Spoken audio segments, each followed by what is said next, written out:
Hey everybody, and welcome back to another edition of NJCAA All Access. Can you believe we're already a month into the new year of 2024, and there's already been plenty of NJCAA action so far? I'm Zach McKinstry. And I'm Alexa Wesselman. It's crazy to think January is over, February is here, and it's also crazy that since the last time we saw you, spring sports have started, which means baseball and softball are in play. Yeah, we've got a little Division I baseball preview coming up, but first we have basketball, and as always, our junior college basketball scoreboard.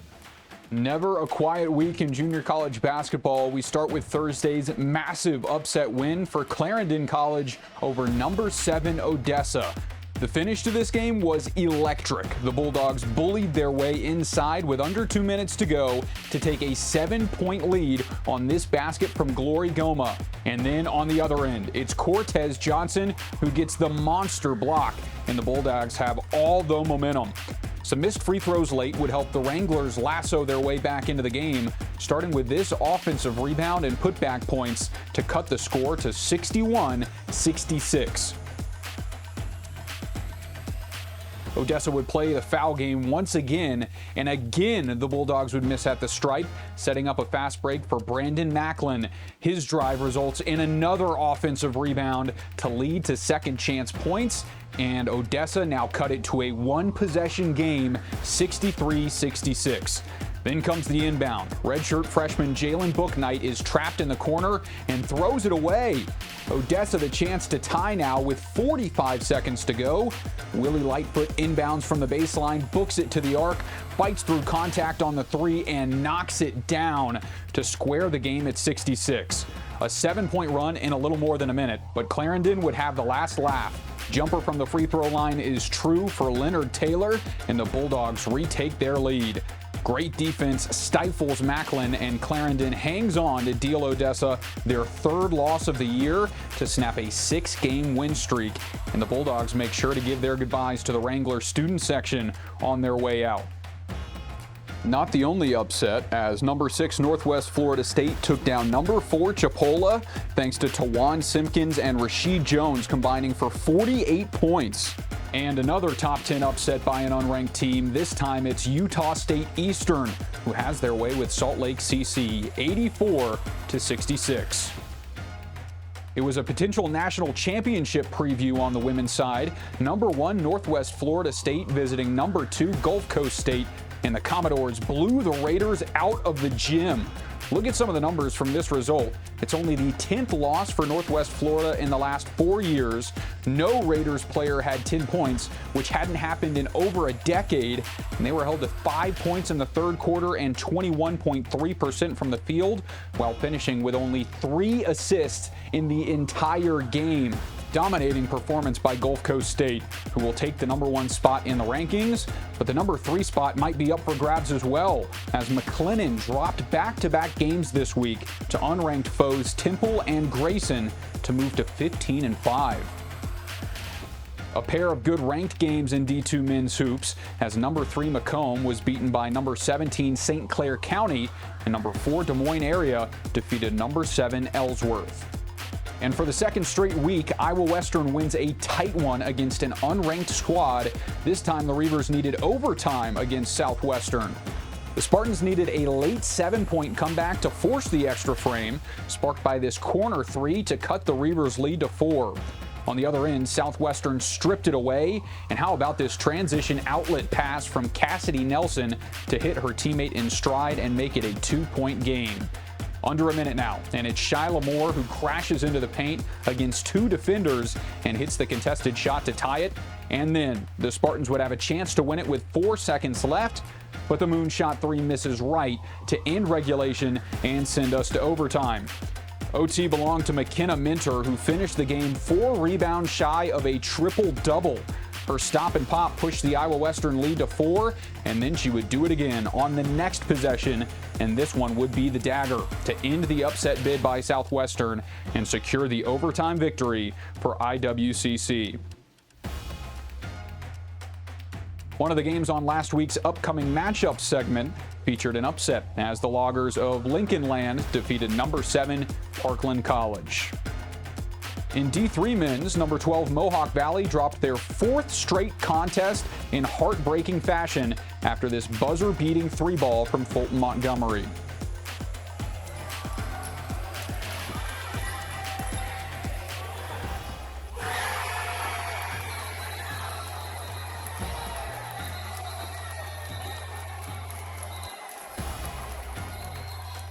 That was Donovan Rodriguez on the game winner to move the Raiders to 10-3, and number 9 Prince George's lost by 6 to Howard CC. And to close out the scoreboard, Rochester CTC takes down Anoka Ramsey to stay atop the D3 women's basketball rankings, and number 7 Northampton falls to unranked Montgomery County 70-67. We've got one more month of action before the madness begins. Here's Alexa with the top matchups to kick off February. All right, we're still going with a lot of basketball coverage, but we've got some big games coming up over the next week. Let's look at D1 men's. We've got number 1 South Plains taking on number 11 Odessa.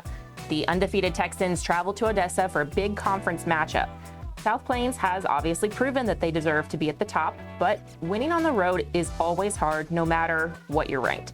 This is a big opportunity for the Wranglers, obviously, if they could get the upset. But even if they don't, and they just keep playing with South Plains the whole game, that could say a lot about their team. Keeping in D1 men's basketball, number 3 Barton facing number 10 Cowley.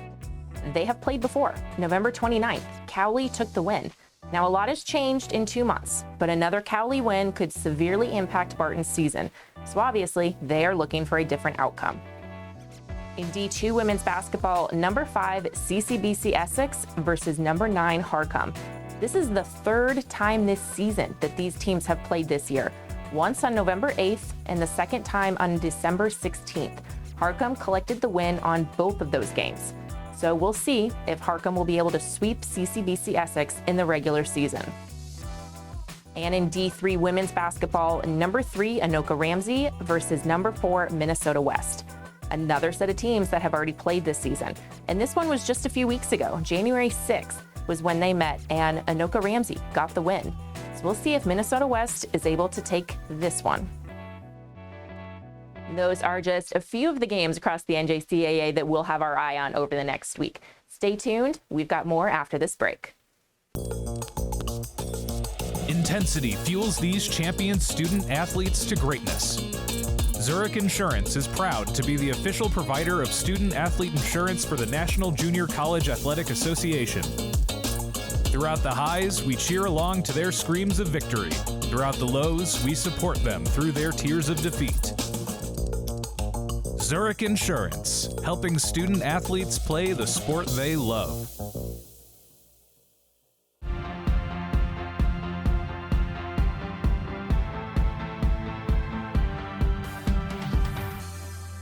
I have a little birthday message for you from someone too. I heard you really love basketball. You're a good shooter and a good dribbler. Happy birthday, MJ, and I hope you enjoy your day. Thank you. You're welcome.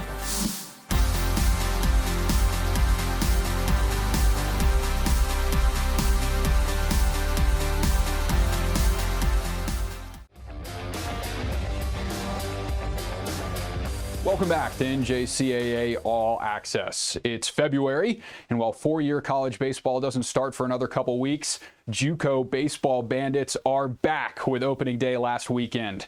Here's a look at some of the top teams preseason among Division I NJCAA and some names that you're probably going to hear a lot of this year. Not too many surprises in the preseason top five, with the top four finishing in that order in the JUCO World Series last year. And the Senators of Walters State gets the 5 spot, trying to make it back to Grand Junction after falling short in the Region 7 tournament last year. But I want to start by focusing on the defending national champs, Central Florida.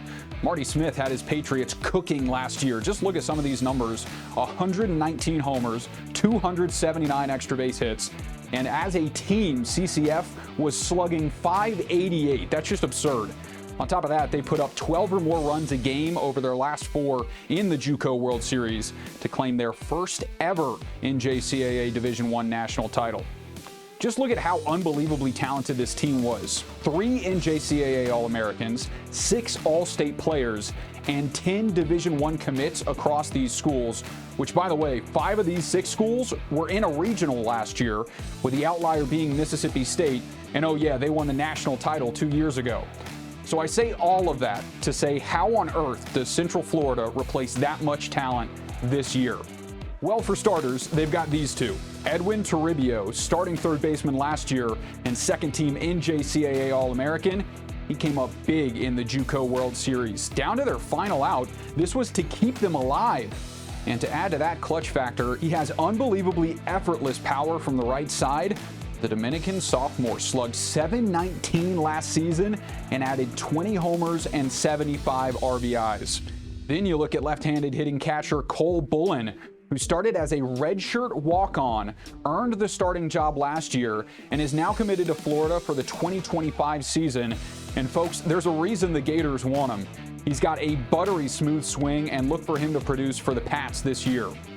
Now let's take a look at the runner-up last year. I alluded to it earlier, but Wabash Valley and the Warriors were 1 out away from being the top seed in the national championship before the Patriots came back. But this team can bash just as much, though.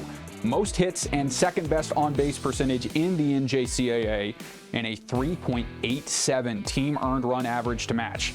Coach Aaron Biddle got his team to 57 wins last year and has sent the Warriors to Grand Junction back-to-back years. They lost some key players as well, so what will they need to get back for a third straight year? They do have one of the best players in all of junior college baseball in Richard Bonamalo Jr. The Alabama Crimson Tide commit is the definition of 5 tools. He can hit for contact. At times, he can hit for power. He defends his position well. And oh yeah, he had 43 stolen bags last year, which was 7th in the nation. The second-team All-American returns after hitting nearly .450 last season. Man, oh man, that's good. The Warriors will also look to Jackson Susi, a tall lefty, to grind some innings for them this year. He finished with 25 innings last year, with 7.2 coming in the JUCO World Series, where he struck out 11 of the best hitters in the NJCAA. If he can maximize potential with his frame, look out. And the last team we'll preview for Division I is the Weatherford College Coyotes, coming off the best season in program history, going 53-11, finishing in third place in Colorado, while picking up 2 All-American awards, including a guy that I was lucky enough to watch in the West Coast League, Robin Villeneuve, who led the country with 28 homers last year and is now going to play for Tennessee in a few weeks. So they lose their cleanup hitter and their freshman ace, who now is pitching for Ole Miss. And the crazy thing is, many outlets think they'll be better this year. In fact, Perfect Game has them ranked as the #1 JUCO team in the land in their preseason top 50. Here's why. They return Mississippi State commit Robert Fortenberry, who is poised for the ace role, finishing with 75.2 innings last year and a 10-1 record to add on to that 79 Ks and a sub-3 ERA. The big lefty will be pitching in the SEC next year, but for now he gets to tear through NJCAA Region 5. And at the plate, catcher Cannon Sundgren is a name to look out for. Played 38 games last year and notching 6 homers and 36 runs batted in. He's got great speed for a catcher and came up with some bombs at Sam Simplicio Field last May. He'll have an expanded role this season and look to take the Coyotes back to Grand Junction. Plenty more Division I baseball teams to look out for. McLennan getting a little bit of preseason hype on top of those 5, and plenty of exciting baseball coming our way as the season unfolds. We'll do some more rankings and previews of softball and the rest of the baseball divisions as we move into February, but that's all we got for now, and we're going to head to a break. On the other side, we've got our rankings and our JUCO gyms. Stay with us on NJCAA All Access.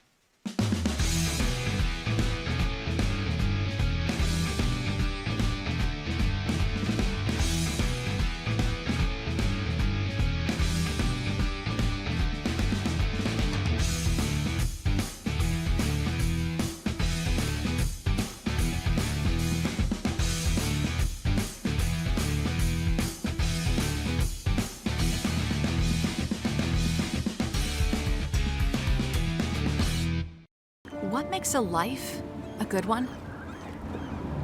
Is it our adventures? Or the friends we find along the way? Is it the challenges we conquer together? Maybe it's the people's lives we touch every single day. So, what makes a life a good one? You'll have to figure that one out for yourself.